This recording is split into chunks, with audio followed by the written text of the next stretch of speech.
DMK live Instagram of what we're going to be talking about today with our special guest, Steve Gomez. So let's get started. I think Steve is going to be joining us in just a second, and once we get him on here, we'll get going about a lot of the fun topics that we're going to talk about today. So first and foremost, when we talk about, let's see, Steve, are you there? Do I see you? Where'd you go, buddy? There he is. Add.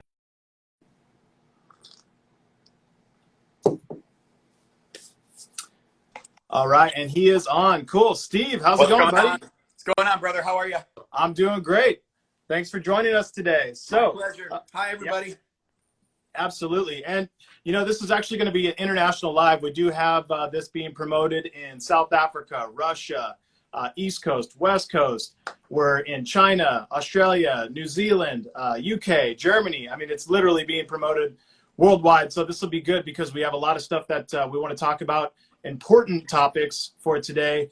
And the intended audience, really quickly, I want to talk about this, is that our intended audience is DMK. As a skincare manufacturer, we support businesses here in the U.S., thousands around the globe too.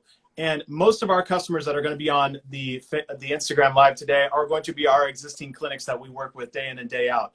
But because we have so many followers, we know that there will also be customers or consumers that use our products day in and day out. And by all means, all of them are welcome on this Instagram Live as well. But just know the topics that we're going to be going over today are intended primarily for those skincare professionals in our industry that we work with and are fortunate to work with day in and day out. So with that, a couple things. Number one is when we do have questions today, just go ahead and punch those questions into the bottom of the screen. There's a little question mark and you can hit the box. If you do put something in the comments, unfortunately, because it scrolls so quickly, we're just not going to be able to get to every single comment, but we will make it a point to get to every single question that does get asked.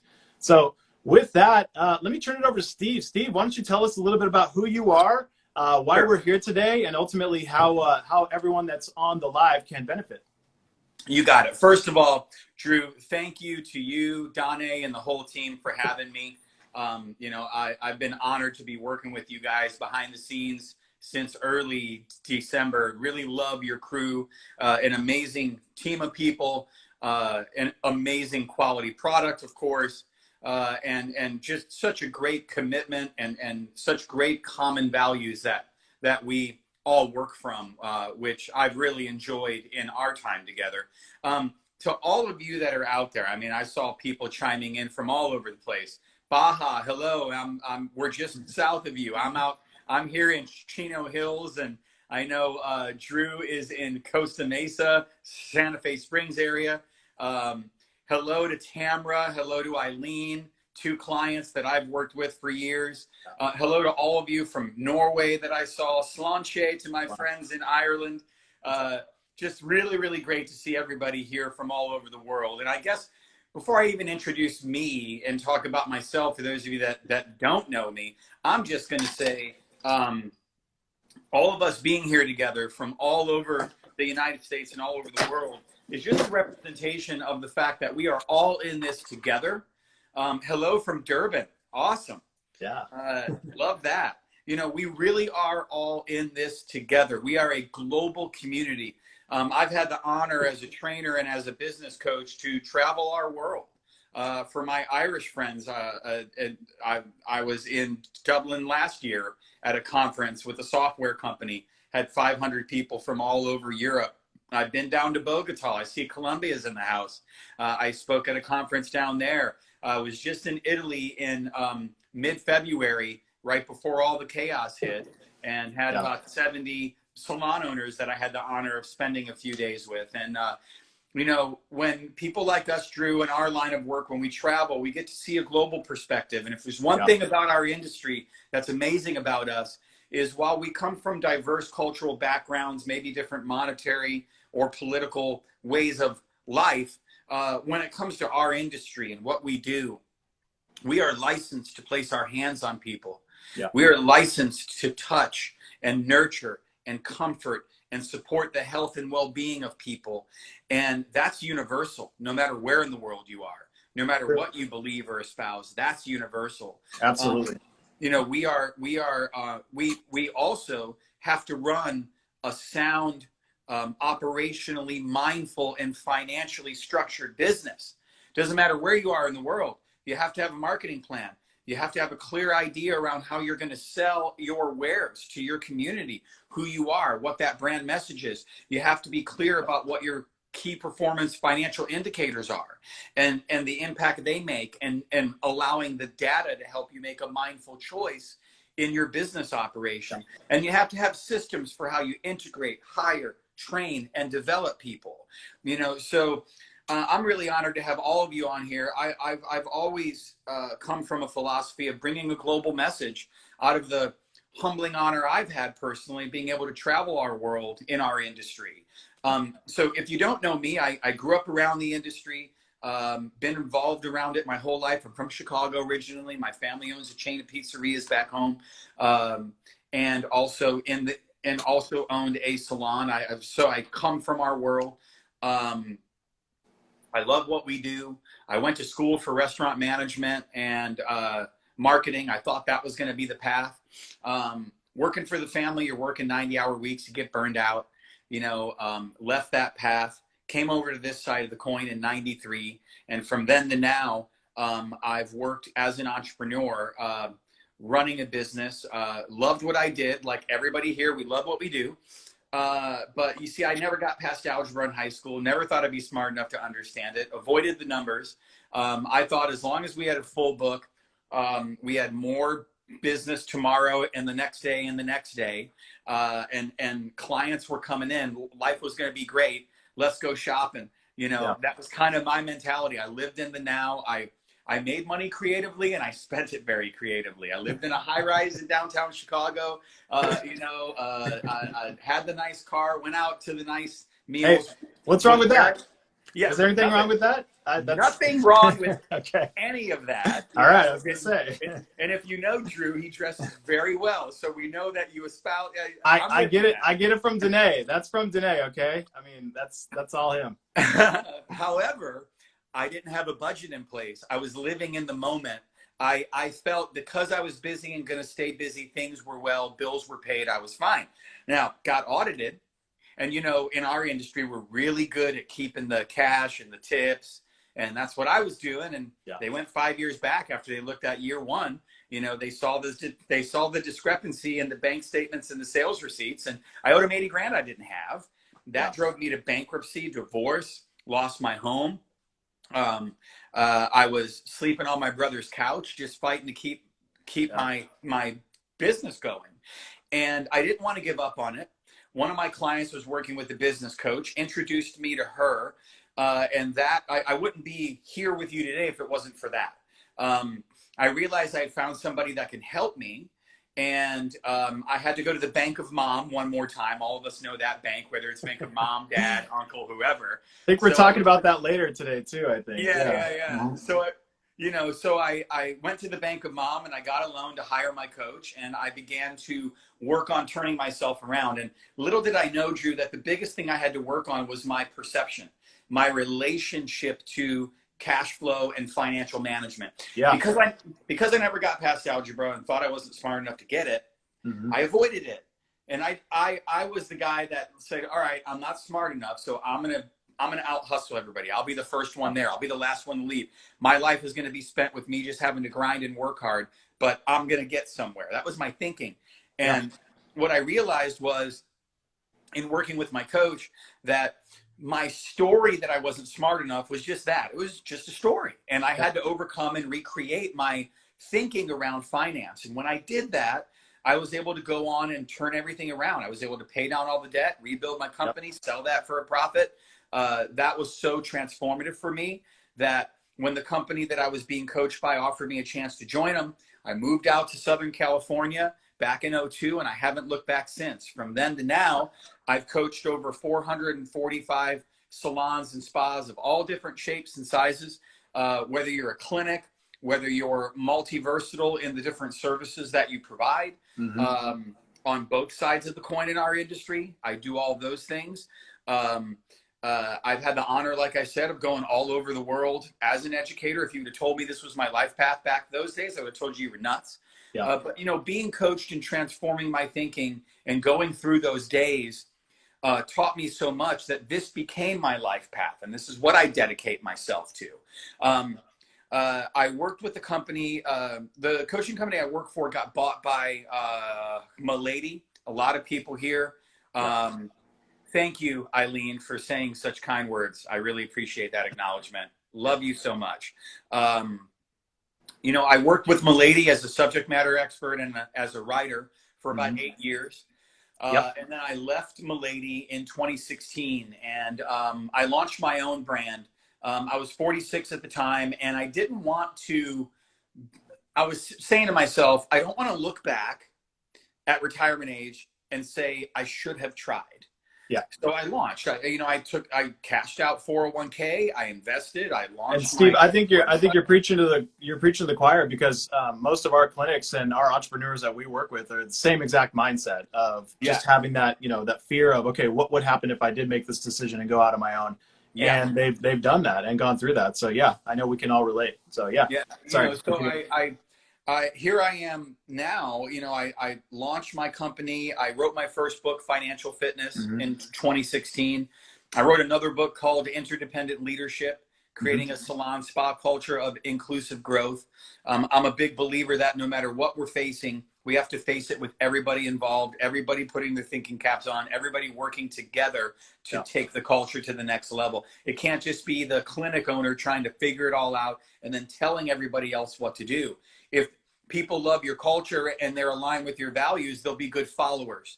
But there's a difference between having a team of followers and having a team of thought leaders. You know, so both of my books are along those lines, whether it's finance, whether it's operational functionality. Working on another book called The Service Cycle. That's going to be coming out probably now with this crisis a little bit sooner, because I have a little bit more time. I'm not on the road.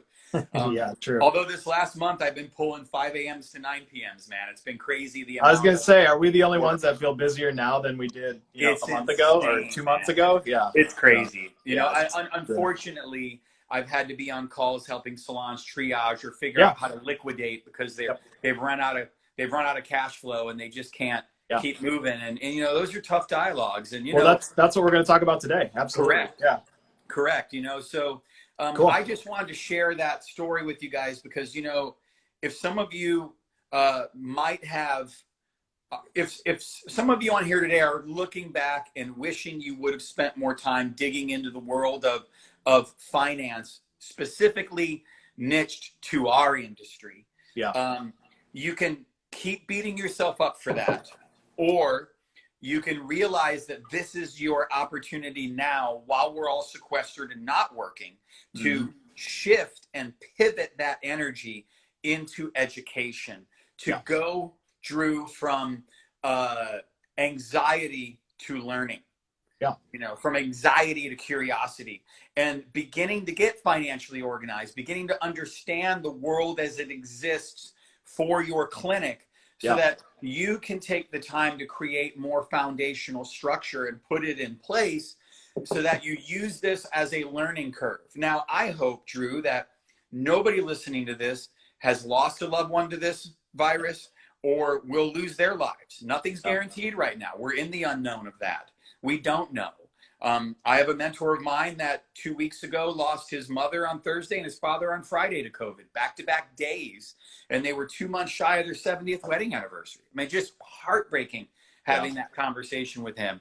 And, you know, I'm personally using and inviting all of us to use this as fuel to remember how short life is, how fragile it is, and that when we make values-based decisions, and when we lean into what's uncomfortable, such as I've never done my budget, I don't like the finances, all those stories we tell ourselves, this creates anxiety. Good, lean into that. Get uncomfortable right now. On behalf of those people that are no longer here living their life because they've lost it to this, and all those people out there that are suffering with that loss, let's all of us direct all of our energies into living that much more mindful, with that much more empowerment, that we make choices not based on these circumstances, but that we see the playing field and we ask ourselves, what are our values? What do we believe in?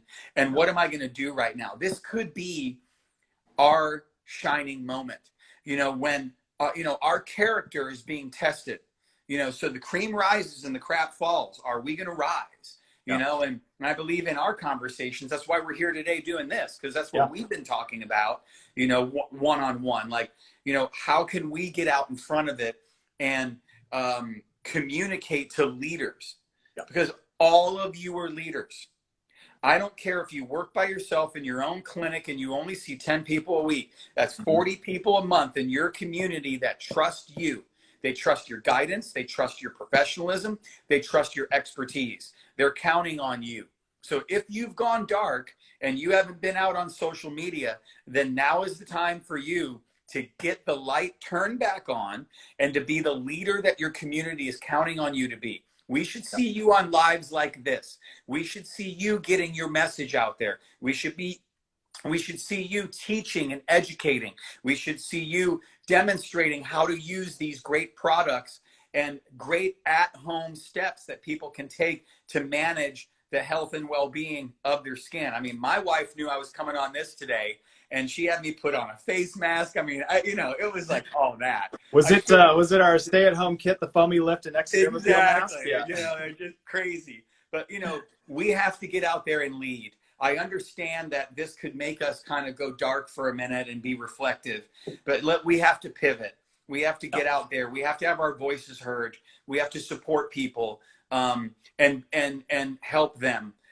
They have to be able to feel what they normally feel from us, that nurturing, that care, and that message. Thank you that you say my skin's looking great. I really appreciate that.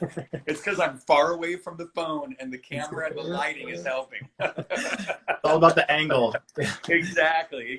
And I wanted to start with mindset before we talk numbers, because when you shift your thinking and when you're in attack mode, everything comes a little bit more at you with more ease, because what do I need? What do I have to learn? It is like DEFCON 1, let's go. And that's where we are as a world right now. This is our World War II. This is our 1918 pandemic. Globally, we've never faced any of this, and especially here in the United States, we have all the comforts in the world, Drew. We have everything at our disposal. And you can get anything delivered right now for the most part. I mean, yeah, for sure. We haven't lacked anything.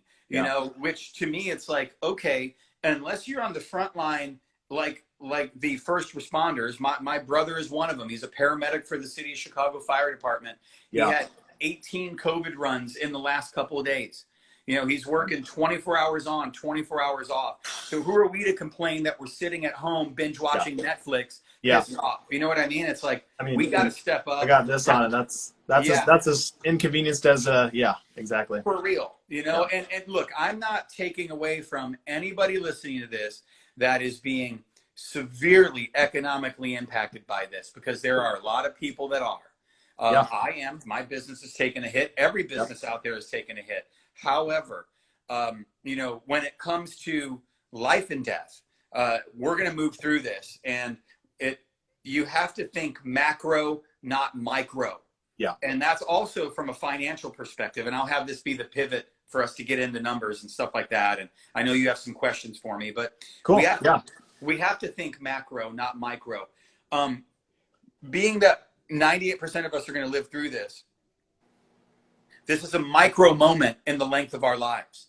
So we have to be able to look macro, look out into the future. Like I'm looking out my office window, out into the horizon. We have to be thinking bigger and long-term, not be in the moment with what we're doing right now. We have to think in a larger perspective. It's like most of us are so busy being busy running our clinics that, we're not taking the time to reflect and stop and think and analyze what's going on.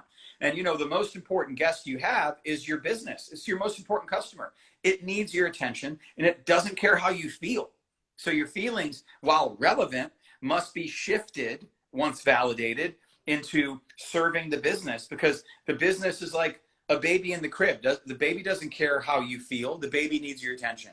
Yeah. That's your business, and it Yeah. needs your constant attention. So we have to be reflecting and thinking and analyzing what the business is communicating back to us based on data and numbers and all of those things. That's thinking macro. That's coming up from 1,000 square foot view crop dusting to being at 38,000 square foot view, seeing the playing field ahead and seeing where we're going, so that's why numbers are so important. You know what I mean? Well, it's our dashboard. Those are our instruments that tell us where we're going. That's our GPS. So data is directional. And if we don't understand what numbers we should be looking at, like what we're going to talk about today, then really we are flying blind. So great segue. Thank you very much for your background, Steve. So jumping in, I know most of us that are on the live right now, but if I don't, my name is Drew Coleman. I'm the Vice President of Education and Sales for DMK International.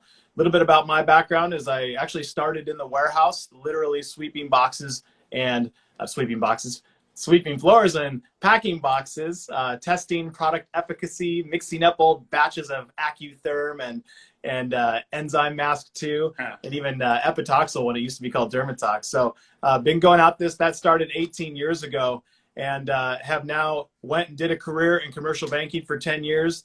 And then came back about 6 years ago, and this July it'll be 6 years back with DMK. So 9 years total with DMK, and yeah, it's been a great run as far as learning and meeting every single one of the therapists that we get to work with, every single business owner that we work with. There's nothing that makes me happier. And I had a conversation with one of our clinic owners the other day, and her and her husband are buying a home right now, and during this whole crisis, the bank wanted to yank the loan application and say, no, we're not going to process that. We have heard that you're no longer in business, or your industry is no longer in business, and we're not going to let you go on with this application and essentially buy the home. They'd have to find another lender, or, God forbid, the alternative. And in that same conversation, she was able to approve and say, no. Even though my clinic is closed, I am still able to meet with, or still able to service clients, even though I can't meet with them in my clinic each day. And I can provide them the home care that they need. I can ship them products or deliver them even to their door for a touchless experience. And that, just by being able to prove to them via social media that she is still in business and still servicing clients, they're still moving forward with the loan application. They will be able to buy their home. And when you talk about like what motivates me and what gets me going, I mean, I still get goosebumps after mentioning that and hearing that story. And it's like, that's the type of stuff I love, getting out of bed every morning. And, those are the pinnacles of this little successes that we get to achieve every single day. And we don't know as business owners the impact that we're having, even on our end consumer customers. So if we're a clinic owner and we're just calling our customers saying, hey, how you doing? How you feeling? What's going on? What's up? How are you during the stay-at-home orders? Like, how is your family doing? And it doesn't always have to be a transactional type of conversation. It can just be more relational. Look, let's be real. Let's be honest. Nobody asked for this. Nobody wants this right now, but we're here. So now that we're here, how are we going to make the best out of this situation? Steve, we're here. We would much rather be meeting in Cotton. In fact, we had an appointment today, right? At Portola.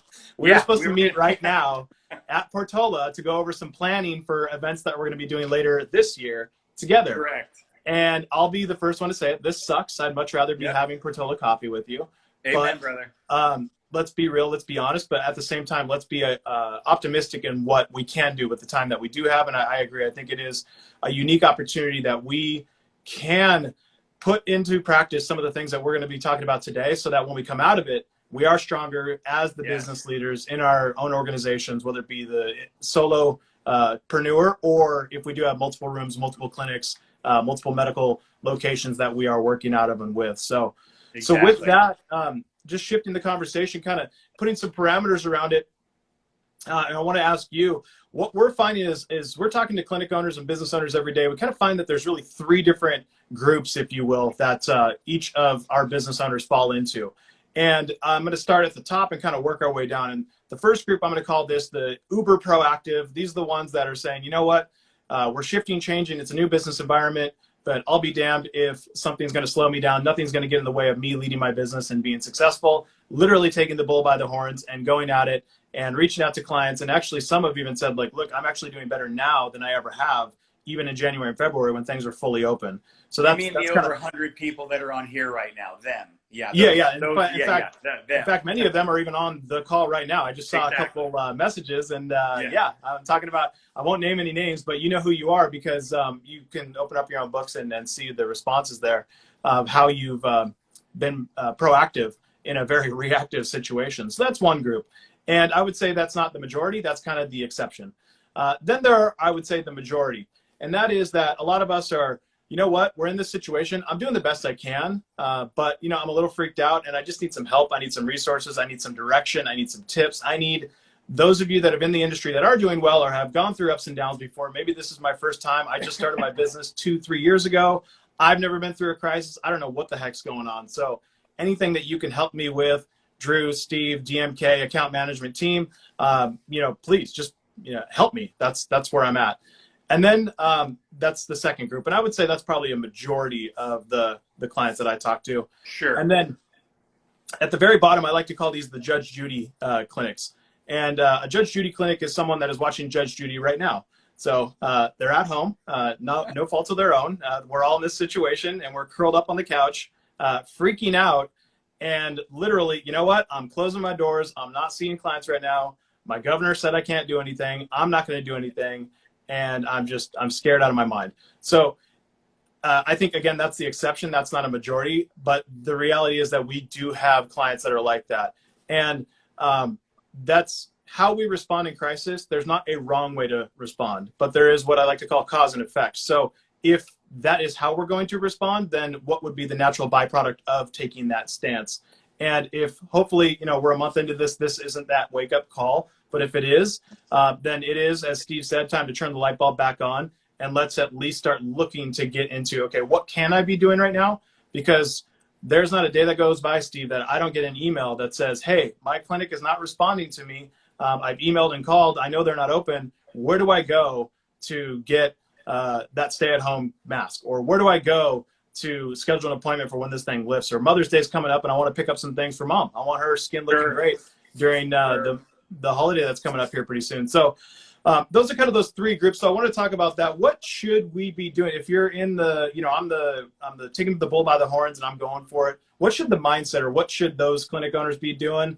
And then once we talk about that group, then kind of move into the ones that do need direction or some guidance, or what are some things that what should, again, be the mindset. And then what are some actionable items? Like if I've got my pen and paper, I can write down those actionable items today. You got it. This isn't just like, hey, let's just talk about how we can be successful. No. Let's actually do it. So what are some things I can do today to move forward? So yeah, go for it, Steve, please. So I think, you know, for the go-getting group, you're more than likely already taking a lot of decisive action. I would say for every group, do you have your numbers? Are they organized? Do you have data? Because data is going to be important when you reopen your doors.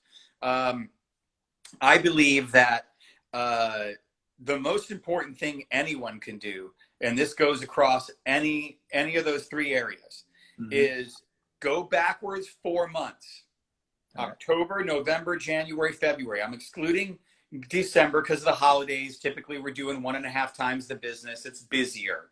So let's focus on those 4 months of October, November, January, February. And here's what you want to do. You want to attack it on two fronts. You want to get overall sales by income stream, service, retail, if you do memberships, if you're a rental business, if you sell gift cards, everything separated out. Get the 4 months of data divided by 4 to get a monthly average. Do the same for every single expense item.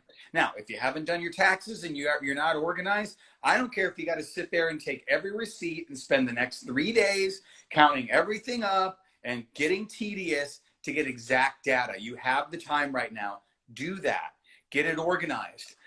If you don't have accounting software, invest in it. I always recommend get a bookkeeper. If you can't afford one right now, at least get QuickBooks and then start taking classes online because they have them.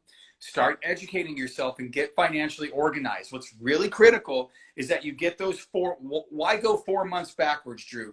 Because we need to get a good, solid trend of how our business is performing over time. And business is fluctual day in and day out and month in and month out. So going back 4 months gives you a solid average. So once you have your average of sales by income stream and an average of all of your expenses planned out, then you want to look at your service mix.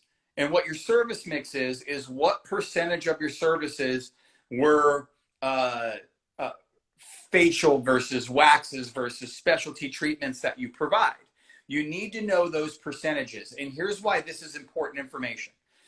Some of you may already have been scheduling people for appointments with you, or we're selling gift cards right away out of the gates when this thing hit, and then getting people scheduled to come in and use those gift cards when you reopen. If you have done that, and if you have people booked, even if the date moves and you got to reschedule everybody, a lot of people have been doing that. I've been seeing that across the industry. If you're doing that, then you have a real predictive idea of what type of volume you can expect in the first 4 to 8 weeks that you reopen your doors. Now, I'm predicting we're all going to initially, right out of the gates, be busy because people are going to want to get in and get their treatments. However, what is predictable is that people are being hit hard economically, and they are going to, while they might not discontinue coming to us, they might spread out the length of time in between when they see us. So instead of seeing us every 4 to 6 weeks, maybe they'll see us every 6 to 8 weeks. And if you stretch that out over time, that's one visit that we can predict we might lose. And we might have 25 to 30% of our clients moving in that direction. Now, I'm not saying this to be doom and gloom. I'm saying it because we need to think this way. I'd rather we think like this and be pleasantly surprised than have faith and hope that maybe they'll all come, and then when they don't, we haven't planned, we're reacting again, and we're not leading, we're managing. So what you have to think about strategically is we might see a dip in client volume over time because of this. So we have to prepare for that. So going backwards to get the data is something that each one of the three thinkers should be doing, because anybody can do this right now. And so that way, if I'm opening, and let's say that I was doing a certain type of skincare treatment and it was 30% of my business pre-COVID, and now I'm in the first 90 days I'm reopened, I'm noticing it's 20% now. Well, because I had the data to compare to how I'm doing now, I can immediately say, whoa, I took a 10% hit. How am I going to bridge that gap? What promotion can we run? What special can we do? Let me work with my clinic technicians and make sure that they're doing proper consultation, so that we're adding on relevant services and talking about relevant products. These are the things that are going to make an impact. If we're not looking at our past trends to inform us on how we were performing when we were at full run, then we're missing an opportunity to miss those gaps, which I think is critical. So anybody in the three can do this. And Steve, I think you bring up a good point of that revenue mix of looking at service versus retail. And as you do go back, this is something we do as a business, and we do coach with our business owners. So look at that balance. And the ones that there is a trend, and as we talk to our clients, that the ones that were more heavily weighted on the service side as far as revenue, obviously because we're staying at home, that now is a giant goose egg on the P&L for the last 30 days. So the strategy of, okay, well, if a majority of my revenue was service previously, that puts me at a disadvantage right now in that that retail revenue is the only option that I have to increase cash flow on that side. So if that is the case, we find that that's more challenging. So for those clients that that did have more weight, I mean, if they were say 70% retail, 70% service and 30% retail, as they go back and analyze that data. And I hope that everyone is writing this down to go back and look at those last 4 months, if not even, like Steve said, for the whole year, but find out what is that balance. And then if I know that I'm more weighted on retail, okay, that's good. That means that the demand is already there for my existing clients. So it's more of the strategy is a little bit easier to implement. But if I did have a little bit higher on the service side, what should I be doing right now to compensate for that goose egg that's been there for the last month? So Steve, can we elaborate on that a little bit? So what you're saying is, if we have not been able to drive cash flow from a service point of view, is what you're talking about. Yeah. How do we compensate for that? So, Bingo. You need to be thinking about, based on when your state or country is saying you're going to reopen, you need to be looking at getting into scheduling as many appointments as you can, even if it's going to be a pain in the butt if they move the date out, that you have to reschedule them all again. We have the time to do this. That is going to be critical, because if you are getting them on your books, you're going to predict what cash flow you're going to have coming back in. If you are very hardened up for cash right now that you've been used to getting, and now that the PPP loan has dried up and we're now awaiting the government to try and get that thing going again, and maybe you're still waiting for your unemployment to come your way and you're in one of those positions, there's a couple of options, and I'm going to share the options, but I'm going to preface it by saying that you have to get humble right now. This isn't about pride, and this isn't about ego. If you have mouths to feed and you got bills to pay, and your creditors or your bank that you have your mortgage with, or you're renting, if you're in those places, then you need to take action. So you can sell memberships to your clients. You can make a list of who are your top 20% of your clients, your loyal clients, and reach out to them and offer them the opportunity to purchase their services for the next 12 months, and they get one for free, something like that.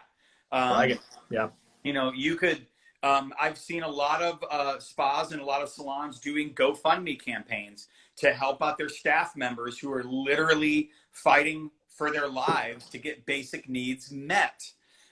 So I'm going to pause right now. Somebody's asking for these recommendations to be sent by email, Drew.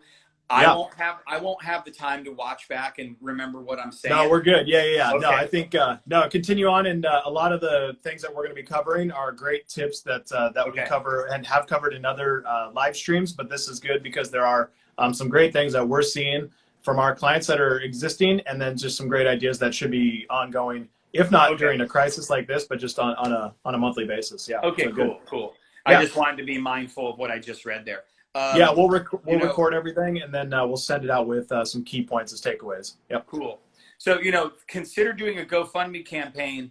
I've researched 8 of them. All have been successful. And what I've read from the clients that are donating is just the outpouring of appreciation and love they have for their technicians. How much they love them and how much they're there to help them. So we got to be humble right now. We have to look at every way or means by which we can create cash flow. Some of you are selling gift cards in advance. So let me speak very specifically to that. I don't mind anybody selling gift cards. How you manage the money is critical. A lot of times, like during the holidays, we sell them and we take the cash and we start spending it. So you have to keep the cash if you're selling gift cards, unless you literally can't keep your light switch on at home, then you got to pay a bill. We get it.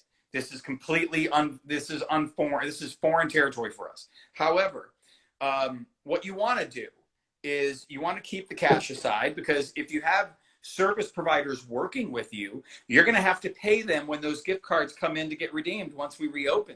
You're going to have to cover the payroll tax on that. You're going to have to cover your hard costs and your back bar to restock your shelves, and in your dispensary. You're going to have to restock your retail shelves. You're going to need to have the money on hand. So when I was saying earlier, go backwards to look at your averages, look at your gift card sales and your redemption averages. Now, on the skincare side of our industry, typically you have about 100% redemption. It's pretty typical. Pretty high. And you're really selling gift cards to get new clients. However, you want to do something like this in this instance. So A, you can get cash, and B, you can guarantee that you have appointments. But sit on the cash as much as you can, so that way you have that operating capital when you reopen. What's going to be predictive is, you know, I'm sure, Drew, you and your team are working behind the scenes to create steps and strategies to help all of your clients. You know, that's important. But if you're watching this and you own a business, you have to consider, and you have to have this thinking: any help we get from our manufacturers is great, but they're running a business too. So anything they can or cannot do, I can't live and die by. I have to consider that I'm getting no support from anyone, and I have to do it all myself. That's the thinking you have to do. Anything else you get from anybody else, right on.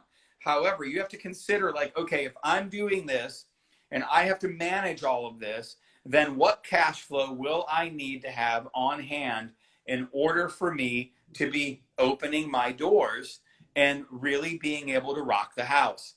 I also would have to say, Drew, that there's other ideas that you can implement. One of my clients that I work with, she implemented a campaign, book your appointment today and get a complimentary lip or brow wax. Now think about that. It costs pennies on the dollar from a hard cost point of view to do a lip or brow wax. Everybody's going to be needing them when we get out of this thing. You know, I mean, you know, I'm Sicilian. If I moved in close and you looked at these eyebrows, look at those things, man. Right? Anyways, those of you, thank you, Antonio. Exactly, right? They are evil looking. But anyways, you know, you're offering an incentive to guaranteed appointments. Here's another idea. Look at packaging some services together: facial, a treatment, a peel or something, or facial wax and product. So let's say that you put two products together that are basic, that everybody's going to need to get their hands on again: a wax and a skincare treatment, whether it's a facial peel, whatever you choose. You put all that together in a package. You sell it to your customers so that they can call ahead of time and schedule their appointment for it. Here's the cool thing about this idea: when they come in, instead of them just leaving with the product and you using the back bar to do the service, you're going to literally open the product that they are going to be leaving with and use that to do the service, which helps you lower your back bar cost for the first 4 to 6 weeks when you open those doors. That's another very creative way. Yeah, no, Steve, I love it. I bet we have clients on the phone who are like, yeah, I want to sign up for one of those specials. How do I do that with my therapist right now? So you know, they'll take advantage of it. I mean, if somebody called me and offered me something that I know I'm going to be doing with them at some point, and it was a bundled where I am able to get the home care with either multiple treatments or whatnot, then those types of offers are great, because we do know that those services are needed. And then like to your point, it books out our calendar for the next couple months once these things, and some of them can even be sent right now. I mean, there are things that if you take advantage of it, you book the service for later, but then the home care comes with it immediately right now, so they can get it within a day or two. Yeah. Correct. Love it. You know, I'm Good calling idea. that, I'm in the middle of, last weekend I did a stream of consciousness and wrote a 10-page reentry plan. I'm editing this week. I'm launching it next week on my website. I'm doing a webinar live for anybody that follows me. I'm going to go live next Wednesday, and I'm going to introduce my reentry plan for any spa, any salon, any clinic that's looking for what are the phases and things and steps that I should be taking to reopen my business. And that idea that I just shared you, I'm calling reset, recharge, revitalize. You know, it's what are the things we're doing to help people press that reset button with the right service, recharge by coming in and getting my appointment and connecting with my clinic again, and then revitalize, getting the products that go along with it. You know, so when we put all these things together, this is how we need to be thinking. I would also recommend, I have an idea that I'm putting on my reentry plan called Salon or Spa. Again, you change the names. I'm putting templates out there. Yeah, you guys can edit away, right? But Spa First Responders, Spa First Response Act. That's what I'm calling it. And what is the Spa First Response Act?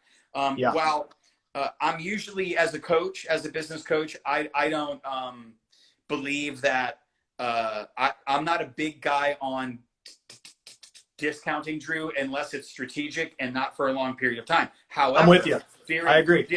However, during this crisis, Yeah. considering a discount to engage people to come in and get a service as a short-term strategic plan to reopen the doors and get people on the books and make money is not a bad thought process, because we're in a different playing field than we were a month ago. That being said, if we don't want a discount, here's an idea then. The Spa First Response Act is you'll charge full price, yet you will offer that 10% of your overall sales are going to go towards pampering a first responder. So let's say that your average ticket is $100 and you're going to take $10 for the first 2 weeks you're open. Let's say you see 10 clients. Okay, well, 20 times 10 is 200. That's $400. That's 4 first responders that are now going to come in and get pampered, a well-deserved pampering for all the hard work that they're doing. So if you put something like that out, that it's going to speak to the psychographics, to the thinking of where all of us are at. All of us care about the first responder. All of us want to make a difference for the first responders. Yes, Antonio.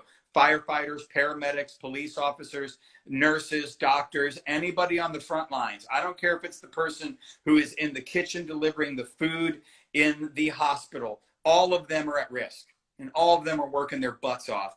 So doing something to immediately give back is, I'm sure, not only going to speak to your operating values and to the values of DMK, but it's also going to speak to everybody in your community that follows you and that comes into your business. And who's going to then say, oh, wow, well, you know what? I was going to kind of put off getting my facial right away because times are tough. But you know what? They're doing something for first responders. I'll go do it. Yeah. Right on. Yeah. So think of those type of things. Also consider this, everyone. You're going to, most assuredly, we are going to see how we conduct business change. I was on a coaching call yesterday with a client in Pennsylvania when they got the directive from the state as to some of the social distancing measures that they're going to expect in spas and salons in that state. So they're already beginning to come. And what's predictive is you're going to, all right, so this is Drew where you wear the mask. Go for it. All right, so no, come on, man, wear it. Humor me, brother. Humor me. Wait, hold on. Come on, man. I got so many. I got a black one too. Hold on. All right, this one. good. Put the black one on. It's gonna match your outfit. There we go. Who wants to see Drew in mask? Yes, wear it, man. I need to put a DMK logo on it. Yeah. Love it, love it, love it. So this is great. What's predictive is that you're gonna have to wear your mask. You're gonna have to buy more gloves, and you're gonna have to wear those. You might have to get face shields. Who knows? You're going to have to be investing in all of these additional expenses. One of my clients, the gloves that she buys, she gets them in boxes of 10, and they're $10 a box. So imagine if you see 20 clients in a week, that's 2 boxes.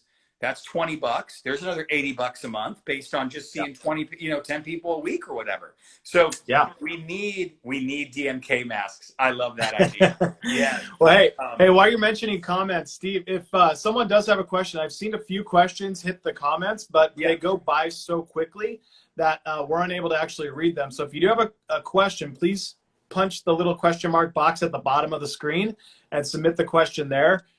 Just while we're talking about questions. So I'll say two things. I'll say two quick things then to wrap up what I was saying. We're going to incur additional expense for all of that. And it's smart to charge a minimal service charge for it. It's smart to charge $1, $2, or $3. Don't raise your prices to cover it. Don't raise your prices because of it. But, input a $1 or $2 service charge additionally, a $3 service charge additionally, that can help you recover the additional expenses. I've created a template, Drew, that will allow you to communicate it to your clients in a way that they understand. People are going to understand, due to government mandated regulations, I have to follow these rules that are having me incur an expense. So if we're spending more money on gloves and smocks and masks and all those things in quantity, that costs us money to run business. So consider that. Somebody said earlier in the thread, Drew, that the DMK kits would be a great thing to offer from a marketing perspective. I agree with that as well. So I think we got about 8 minutes left here before this thing shuts down, because this thing only goes for an hour. So why don't we rock some questions, and then if it's cool with you, I'll let people know how they can find me at the end. Absolutely. So let's open it up to Q&A from the group. I know we have a couple. I just want to make sure that we get everyone's questions answered. So first one, will this be saved to rewatch? Yep, we got you covered there. Let's see, what were the 4 months again? Couldn't hear from them. Insert child squealing here. All right, thanks, Danielle. Hey, keep it real, keep it honest. That's important right now. I love it. So, so can you hit the 4 months one more time really quickly? And then can Steve's templates be shared? Yeah, we will definitely get those out as well. So there'll be a follow-up to this, and then also reach out to your account manager, because they will have these resources as well. October, November, January, February. Cool. My templates I'm writing right now. Next Wednesday, I'm going to have a webinar that I'm going to lead. I can have up to 150 people live on my webinar at any given time. If you send me a friend request on Facebook, it's Stephen J. Gomez, STEPHEN J. Gomez, GOMEZ. Next Wednesday, let me look at my time so I can confirm. But I'm going to put a direct link. Sorry, guys, I'm just getting on my computer here while we're talking. I'm going to be sharing a direct link on my Facebook page that will allow you to come on to that live next Wednesday, the 22nd at 12:30 Pacific time, 3:30 Eastern time. The link is only going to be on my Facebook page. It's not a Facebook only event. You just need to go to my Facebook page and then click on the GoToMeeting link that's going to be on there, and then you'll join me in that webinar. I am going to record that webinar, and then I'm going to post the recording link on my Facebook page later that day. After I do the webinar, I have a COVID-19 resources page on my website, stephengomez.net, and I'm going to be putting all of those templates on my website. They're free. I'm not charging anybody for any of it. The webinar is also free. I'm not charging anybody for that as well. I'm here to help right now. You know, I want us to do the things we need to do so that we can reopen our businesses as strong as we possibly can, and that we can survive this. Okay, so I'm here to provide support for all of you. So again, my Facebook page is Stephen J. Gomez. It's my name, STEPHEN J. Gomez. We'll send out a quick recap of some of the things we talked about today too, with some links to you via social as well, Steve. Yeah. Cool, brother. One of the questions was, what are those ways to generate revenue or income right now? And I think we hit it was retail home prescriptives or retail sales directly to clients. So either delivering yourself or shipping to clients. One was pre-booking services right now. So anything that's going to be coming up in the next couple months. Third was gift cards. The fourth was memberships, if you don't have a membership program. And then fifth was hosting some sort of online party, whether it be like this or a brunch and learn or a mask party or whatever we're going to call it. Literally having clients pre-book through whatever the accounting software that you use. And then when they join, they get a special offer that nobody else is going to get unless they're at that event. So those are 5 immediate ways that if cash flow is starting to dip from a service standpoint, that things can be implemented literally today. Yes. And I love going back and analyzing as far as the balance of revenue and P&L and what are the areas that we are generating revenue, service versus retail. What's that mix? Where is that coming from? And then looking at where the expenses are going to, and are there expenses that we can minimize, mitigate, postpone, and even push off.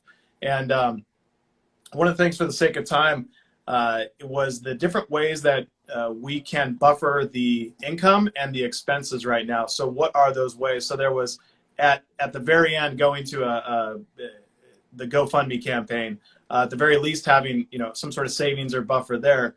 3 is the different credit opportunities that each of us have, whether it be even in a credit card, line of credit, Unfortunately, bankers, they'll give you an umbrella when it's sunny outside and take it away once it starts raining. But and it is raining right now. But the reality is that there is still lending that does happen. So there are other facilities out there to help Correct. that buffer of income and expenses. And just know this, guys, that when we look at different parts of the world like China, I mean, we've been distributing in China for decades, and they're coming out of this right now. And many of those clinics that have weathered the storm and they have gone through, they are stronger now. Their clients are coming back. They are still purchasing. They're still doing services. So because of our global exposure and our experience of working around the world and going through other crises like this, we know 2000, 2001, we went through that. 2008 and 9, we went through that. 2020, we're going through that right now. We know that things do come back, and we just need to weather that storm as much as possible. And then once we're through, we know if we stick to our core values, like what Steve was talking about earlier, and stick to those principles that make us successful, that we will be stronger. And now is the time to, because we have it, we are home, now is the time to really sharpen our businesses and invest in those things that we can do to come out of it stronger. So, no, that's good. Go ahead. Yeah, sorry, we have 4 minutes. Yeah. So if I could share something in closing on my end, first of all, yes, somebody just wrote, thank you for the recap. So yeah, thank you for recapping this stream of consciousness for an hour that came flowing out. Secondarily, those of you that are in the DMK world, you'll be seeing more of me. We've created a really strong strategic partnership, and you're going to be seeing me at live events down the road. Can't wait to meet and say hello to people in person. We're here to support. I'm honored by the partnership, Drew. I'm excited to be working with you. You have such a great team of account managers and everybody. So I'm super pumped about that. Stay connected, you guys. Keep sharing best practices. If you have ideas, throw it at us so that we can share it with everyone. We're in this together. And I'm seeing hearts come. How about pouring those hearts on for DMK and for Drew and for yourself? We're in this together. How do I do the hearts? Let's see the hearts flurrying for us, please. And we have one question. We have one more question. I think it got submitted in the comments, and I don't know what it is. So there was a question from Tamara. In fact, if it wasn't for Tamara Petrucci, we would have never met, Steve, if you know that, if you remember that. She was the one that initially put us together. So thank you, Tamara. But there was a question from Tamara that I didn't see it. It must have flowed through the comments. So if you know what that question is, please throw it in the comment, or not the comment, but the question box at the bottom, because we absolutely want to answer every question that did get through. So please go ahead and submit that. If not, if it is something that we're just not going to be able to get to today, we certainly can address it in that email that will be sent out to anyone that has questions. But okay, we got it. I think this is it. So let's go through it. And how is this it? Can we do a live on virtual consultations? Yeah. Was that the question? Or Andreas, do you know what it was? No. Okay. Sorry. Tamara, can you ask that question again? She asked about virtual consultations, virtual. Okay, cool. So yes. Yes. All right. Yes and yes. Yes. And we're actually filmed. We've already have filmed a how-to tutorial with Danae just this week. So I'm not going to give you a deliverable on it, but it is coming out soon. It's being edited as we speak. That specifically goes over virtual consultations best practices. And maybe we ended on that, Steve, as far as feedback from or tips and best practices on virtual consultations. And you want to take that one? It is, as long as we do this before we get cut off, all I'll say about that is write out and script out how the consultation should go, and then memorize it. So that way, if you are teaching it, or if you're on and doing this type of FaceTime with a client, that you're asking the questions from memory, you're so that you can flow and be present with the person. That to me would be the most important thing, especially because if you're looking down all the time, you're not with that person and you're looking face to face right on the screen. Exactly. Yeah. That's what I would say. And yes, do those virtual consultations so you can find out what their needs are, and you can make those recommendations and build them right into the appointments, as opposed to having them walk in when you reopen and then you're trying to scramble to fit in additional services that they need that you didn't schedule. So with that, Steve, I'm gonna give them this tip: is that if you don't have a lot of experience with virtual consultations, call your account manager, text them right now, and say, "Hey, you're my guinea pig. I'm gonna do a virtual consultation with you today." And if they say no, text me. I know they won't because they're amazing and do a great job. But if for whatever reason they're unavailable, or you can even do a virtual consultation on me, or we'll grab someone here at the office to practice those out. It's a great tool that I know we all do it very well in person.